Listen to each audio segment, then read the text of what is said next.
Valentine's fail. Ziek tu. Jimmy lal shit puya sailo. Lunglei college veng. February ni som pali chu alo thleng don ta a. Ka dream chu thlen dik tir tumin. Ma ka laru char chara. Ka tum dan chon kan fanu thlimin. Valentine's Day ya chuan restaurant chang kang ve taka. Kan nu chu ka chol puyang ka ti ve. Rose Parson ka penga. Ei tur tui tha ka lei sakanga. Ama thing in.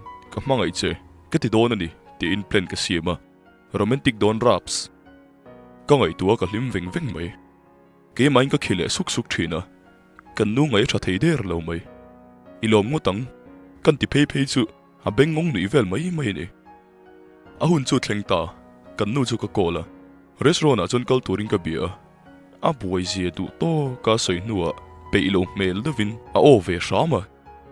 Chumi atanga dar gar khat don a chuan aron thlen thu mi ron shila. Phur takin restaurant ko daga wadak chu. Oi. Aron in phur bor luya. Ka fanu mai bal zat chu ron ponui heu maya. Amala chu nui sen sunga. Asam bal chu khului maya. Restaurant a chuna balwai nan lu tu lo le ria. Thei to pa ka som nuwa po adu lo tata. Lu tu rin a poing ka pot lui ta. Ani la lu tu lovin ala changang chung ro sia. Mi mua nu pa in kan hanin pot treng mai ni kha. A chang na salu tu ka. Asada muamla ala lor tut zui. No te chap bok nu berin. Ka du lo sa thak ti na au boka. Chu restaurant chang kang a chun kan rita chel chul mai ni. Za khat na chawani yang ti ka ring phalo. A du lo chung ka shoi lui shama. Ka shoi lui che po ni lo. Chu restaurant na thok te nen chun anorin kan nor lut lui ani ber mai. Treng mai na. Kan luta.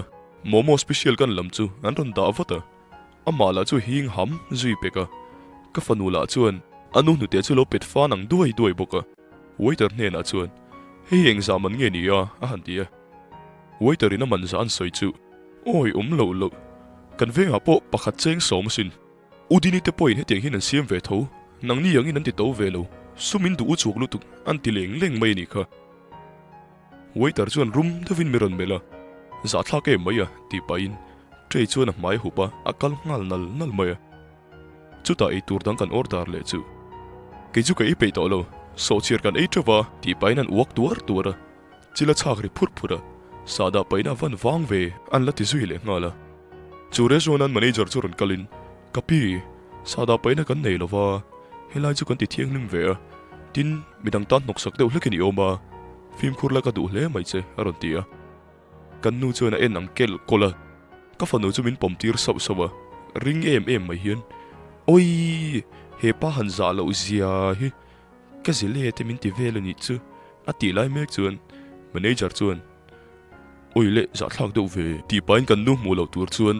A mai chu pon ken chuan a phena kalatuma. Kha I biru vele lo. Ike te ka pen de du su.